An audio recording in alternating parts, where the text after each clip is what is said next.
In medieval times, clergy were traditionally paid through tithes. They were entitled to 1/10 of the produce of the land, including 1/10 of any livestock reared on it. The origins of tithes are pre-Christian. References in the Bible are all in the Old Testament rather than the New. In early Christianity, tithes were voluntary, but sometime in the 8th to 10th centuries, and certainly by the time of the Norman conquest, they had become obligatory. Originally, tithes were supposed to support the priest, the church buildings, and the poor. But over the centuries, the idea of tithes providing for the needs of the poor got lost. Before the Reformation, 1/3 of tithes in England were owned by monasteries. On the dissolution of the monasteries, monastic tithes went to the king, and most were granted out or sold off. As a result, after the Reformation, around 1/4 of tithes were owned by lay people. Another 1/4 of tithes were owned by cathedrals. These were usually leased out to laymen who became responsible for their collection. This is what happened in Mortlake. So over time, tithes had changed from a voluntary donation to support the church and the poor to a form of property rights, which could be bought, sold, or leased out. In Mortlake, the Archbishop of Canterbury was Lord of the Manor, and as such he was patron of the living, which meant he appointed the priest. The Archbishop was also the tithe owner. In 1536, the manor passed to Henry VIII. He gave the manor to Thomas Cromwell and later Catherine Parr, and he granted the patronage and tithes to the Dean and Chapter of Worcester. The priest, a perpetual curate, was paid a fixed stipend. In 1637, Archbishop Laud wrote to the Dean and Chapter of Worcester, asking them to increase the curate's stipend. Laud also said the Dean and Chapter should nominate the curate and not leave it to Lord Wimbledon, who was Lord of the Manor. Laud stated, "Mortlake hath been for some years past, and is at present, a place of great inconformity, and where usually such men are placed as will take little from your lessee and live upon the humour of the people." As a result of this letter, the curate's stipend was increased from £6, 13 shillings and 4pence to £40 per annum. The parson in Mortlake remained a perpetual curate and only became a vicar in 1868 when the law changed. It is not hard to see that a system that had worked in medieval society was going to run into problems in a more complex world. Tithes were traditionally collected in kind. The farmer would inform the tithe owner when the produce was ready. The tithe owner then went to the field and took 1/10 of corn or hay or the 10th cow, sheep or calf as his property. Parishes built tithe barns for storing the produce collected. A fine one at Bradford-on-Avon is now a popular wedding venue. There was a tithe barn in Mortlake High Street. This photograph was taken in 1865, shortly before the expansion of the brewery demolished the old north side of the High Street. Tithing was a very inefficient system. It was fraught with difficulties even when the tithe owner and payer were in complete harmony. But the attempt to collect tithes in kind from a man who regarded this as an unwarranted intrusion of his property could rapidly develop into a war of nerves. The farmer held many potential weapons. The story is told of a Hampshire farmer who insisted on calling out the tithe owner, together with his servants, horses and wagons, in order to collect a single turnip. The farmer requested him to return later when he might collect another. Some of our greatest poets, composers and artists attack tithes in a rather irreverent manner. King Arthur, the opera by John Dryden and Henry Purcell, contains a series of wonderful patriotic songs, including Your hay it is mowed and your corn is reaped, your barns will be full and your hovels heaped. Come, boys, come, come, boys, come, and merrily roar out our harvest home, and merrily roar out our harvest home. Harvest home, and merrily roar out our harvest home, and merrily roar out our harvest home. We've cheated the parson, we'll cheat him again, for why should a blockhead have 1 in 10? 1 in 10, 1 in 10, for why should a blockhead have 1 in 10? For why should a blockhead have 1 in 10? 1 in 10, 1 in 10, for why should a blockhead have 1 in 10? For why should a blockhead have 1 in 10? For prating so long like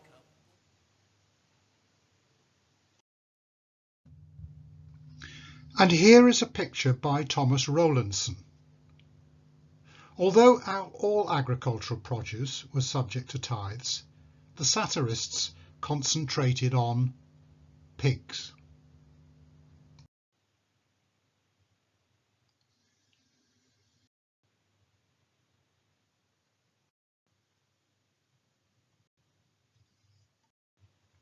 Others put forward more reasoned objections to tithes. With the development of industry, tithe was an unfair burden on agriculture. Also, tithes bore more heavily on progressive farmers whose yields were great, but whose expenditure was also large. It was argued that the scriptural foundations for tithes were shaky. Tithes were no longer being put to their intended purpose. And tithes only supported the established church. Quakers in particular were opposed to tithes and resisted paying them.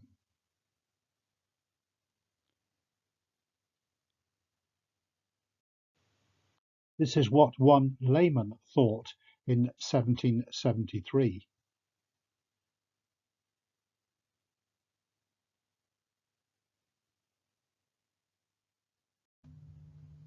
The agricultural depressions of the early 19th century led to a crop of petitions to Parliament and various committees of inquiry. The evidence presented pointed clearly to the need for reform of the tithe system. It was a relic from an earlier age. By the 1930s, virtually everyone agreed on the need for reform. The prospects for reform were helped by the Great Reform Act of 1832. But there was no consensus on what reform should look like.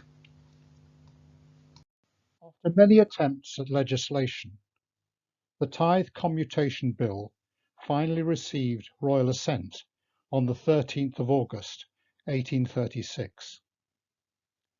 The Act's main provision was to eliminate tithing in kind and hopefully remove the bitterness and acrimony it involved. It substituted a known, recorded and easily verifiable money payment. This was not fixed, but would fluctuate with the prices of the main arable crops, wheat, barley and oats. 3 tithe commissioners were appointed, 2 by the Crown and 1 by the Archbishop of Canterbury. If in a particular parish the parties did not agree by October 1838 on a fair payment to replace the tithes, the commissioners would step in and make a compulsory award based on the average value of tithes taken in the 7 years from Christmas 1829. A parish meeting was held in Mortlake on the 13th of November 1838. An aggregate rent charge of £400 for the whole parish was agreed, but the parson would still receive an annual stipend of £40. £40 is roughly what an agricultural labourer was earning, but he could also expect annual offerings and fees of around £50. After the decision had been reached on the total sum to be paid in the parish, this rent charge, in Mortlake's case £400, had then to be apportioned. This required a surveyor to map the entire parish, field by field, and work out the rent charge to be paid on each piece of land. So for nearly 12,000 parishes covering about 3/4 of the country, we have invaluable information about the geography of rural England around 1840. Maps were sufficiently accurate to be accepted as evidence in courts of law for non-tithe cases. Some of these maps are very beautiful. Here are 2 examples.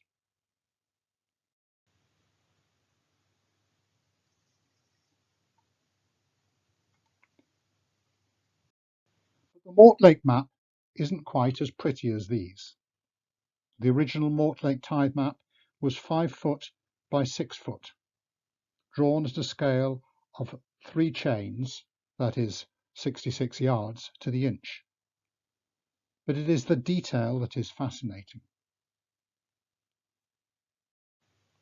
Let's zoom in and look at one particular area, to the north of the Upper Richmond Road and to the west of Sheen Lane. There are 3 plots in this area for which information is provided.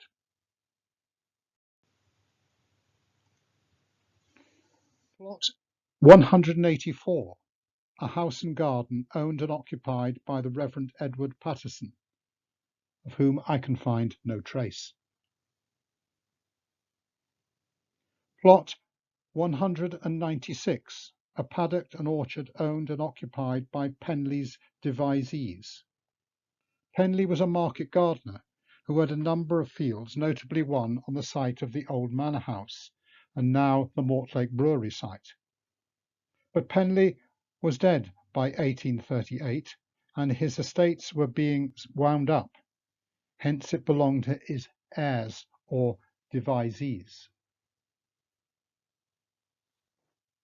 And plot 203, again owned by Penley's devisees, but worked as a market garden by John Hampton. John Hampton gives his name to Hampton Square, built on the site.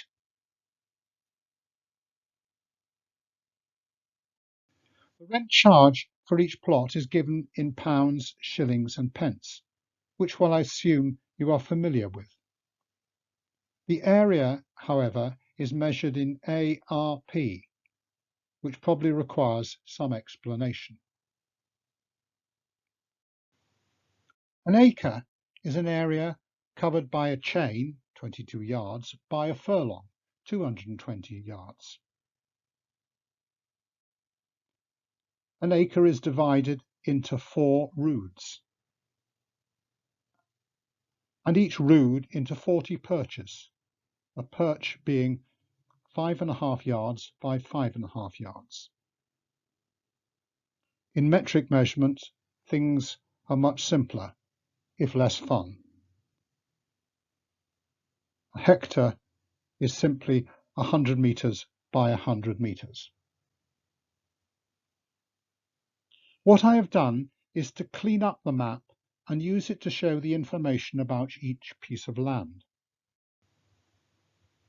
But first, a map showing the coverages of the tithe maps. The River Thames is in the north, Sheen and Palewell Commons in the south. The southern boundary is the northern edge of Richmond Park. Although some of Richmond Park was in Mortlake Parish, the Crown did not pay tithes, and so the park is not covered by the map. The main roads are shown in brown, the Lower Richmond Road and the Upper Richmond Road running east-west and Sheen Lane north-south. Buildings are shown in purple. They are concentrated in Mortlake town by the river and along Sheen Lane. The buildings which survive today are shown in red. There are 808 numbered plots, 464 of which have information about the owner, occupier, land use and acreage. The other 344 had no entry. These were small houses, gardens and yards, or roads, paths and lakes which were not subject to tithe. There were 485 inhabited houses and a population of 2,778 people recorded in the 1841 census. This map shows how the land was used. Palewell and Sheen Commons.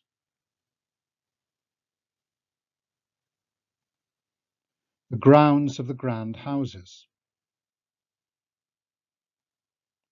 The wealth of the area was derived mainly from market gardening. These covered about half the parish. The crops were asparagus, cabbages, turnips, potatoes, lavender, onions and peas. But the agricultural heyday of Mortlake was coming to an end. As the Commissioner's report said, the railways will bring asparagus from the country, and the beds of the vegetables are worn out or tainted from the continual growth of the plant. Many of the areas were grass. Only 50 acres were cultivated as arable, and that was mainly to produce fodder for the cattle that transported the garden produce to London. Osiers, that is, for basket making, were grown in 3 badly trained areas.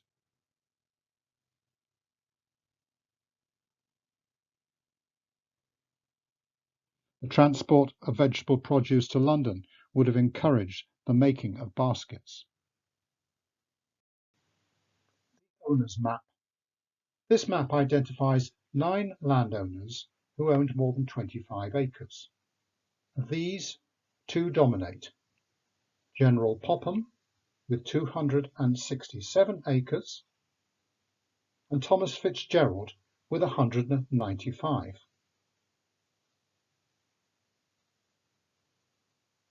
General Popham, or to give him his full name, Edward William Leybourne Popham, was lord of the manor of East Sheen and West Hall.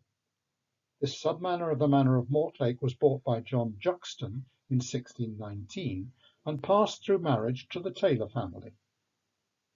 General Popham should have been called General Taylor, but his father changed his name to Leybourne, his mother's name, and Edward himself added his own mother's name to become Leybourne Popham.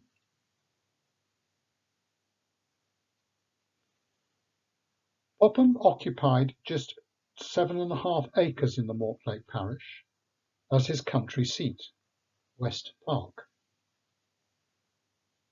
His main seat was Littlecut in Wiltshire.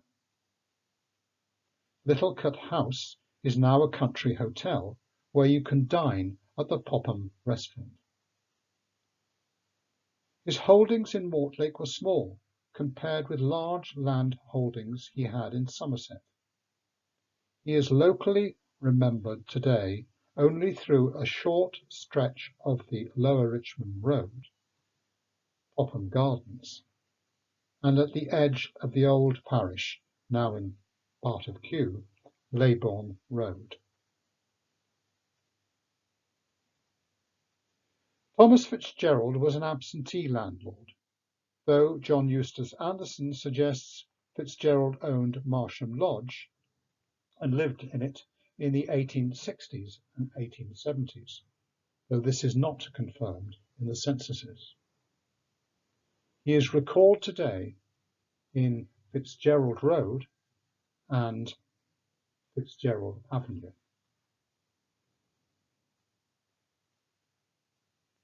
Sir Charles Price, merchant and politician, owned 72 acres, but did not occupy any of them. But he was not really an absentee landlord, as he resided in Spring Grove, a large house on the west side of Queen's Road, Richmond, just outside of Mortlake parish. Elizabeth Biggs was the widow of John Biggs. John Biggs was a market gardener active in both Mortlake and Barnes. He leased a farm from the Barn Elms estate with a farmhouse in Church Road opposite Barnes Pond.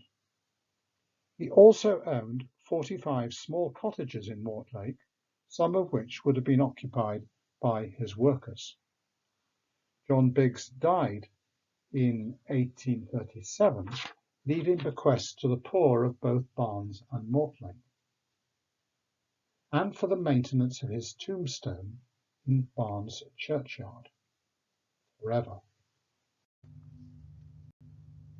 But his will stipulated that if his tombstone at Barnes was not well maintained, the entire legacy should go to Mortlake.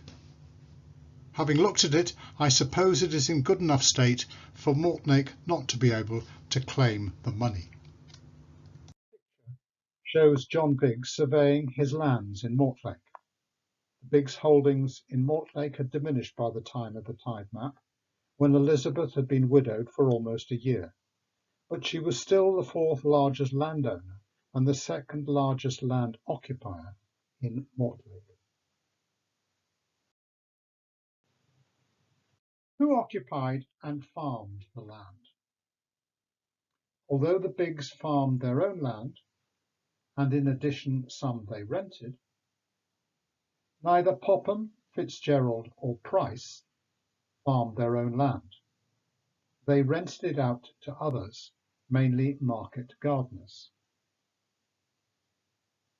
William Grayson was by far the largest occupier of land in Mortlake, with 151 acres, Biggs being the next with 62. William Grayson was famed for his asparagus. He obtained distinguished honours from the Royal Horticultural Society for repeated exhibitions of this delicious luxury.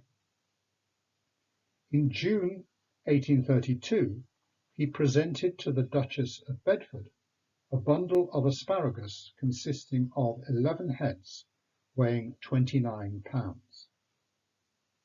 At the time of the tithe map, Grayson rented a house, offices and paddock known as Brick Farm. Grayson appears to have been quite stroppy.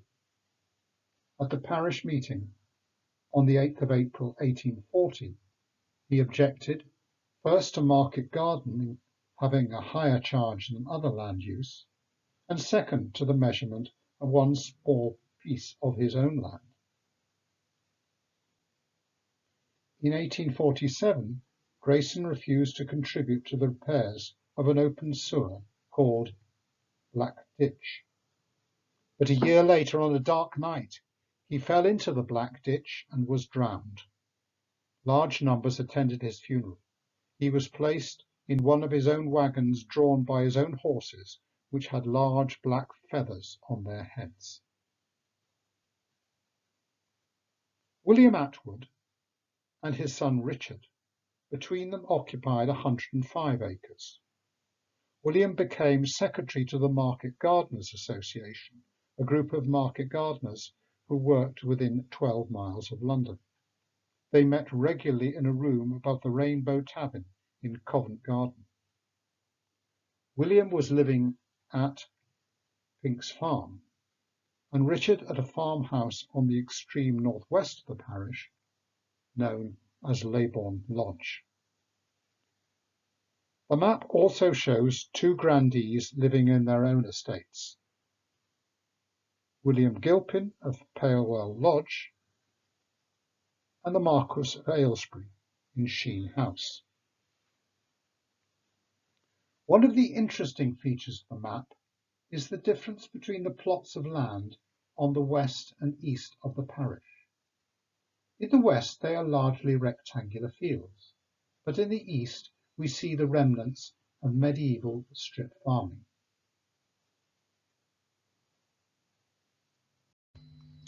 Take the area around All Saints and Richmond Park Academy. This is the area now. This is what the tithe map shows in terms of ownership. The medieval strip patterns are still apparent. But the occupier pattern has been rationalised.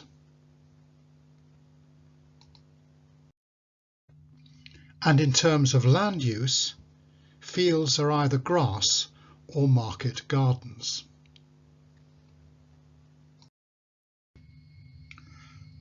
When the tithe map was drawn up, 3 copies were made.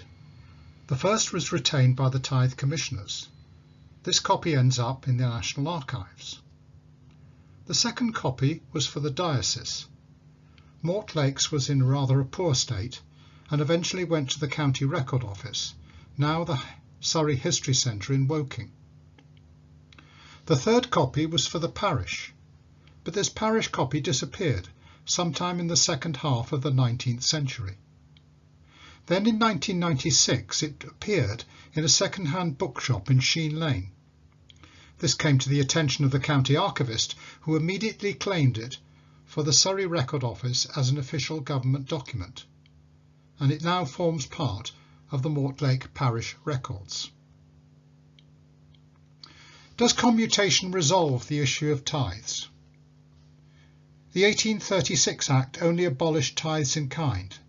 The rent charge still had to be paid by landowners in cash to finance the established church and other tithe owners. It remained a grievance throughout the following 100 years. There were several tithe acts in the late 19th and early 20th centuries, but none really resolved the issue. There were protests and refusals to pay tithes during the agricultural depressions of the 1930s.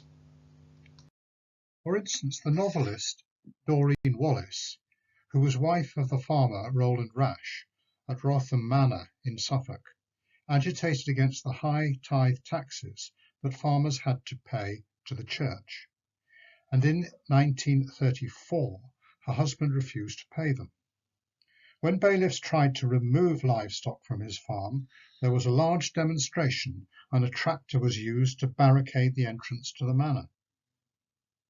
134 pigs and 15 cattle to the value of £702 were eventually seized. This is recorded now on a stone monument. This was nearly 100 years after the abolition of tithes in kind. Royal Commission and then another Act in 1936. Hereward Ramsbottom, Junior Minister at the Ministry of Agriculture, closed the second reading debate, saying, "Many attempts have been made during the last 100 years to find a permanent solution to this problem, but scheme after scheme has fallen down and been shattered. This scheme is a fair and reasonable attempt to meet the extremely troublesome and awkward problem. The bill secures for the tithe payer a substantial and permanent reduction of liability.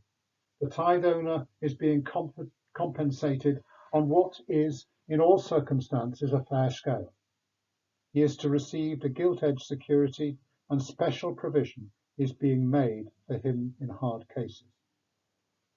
The proposals of the government will put an end to a controversy which has embittered relations between the church and the laity. Greater peace will be brought to the countryside and greater harmony restored between the church and rural England. Landowners paid an annuity over the next 60 years, and all tithes were redeemed by 1996. So, by the 21st century, we no longer have tithes, except insofar as parishioners make voluntary donations. If you would like to buy copies of the Mortlake tithe map, go to www.mortlake-history.org.uk.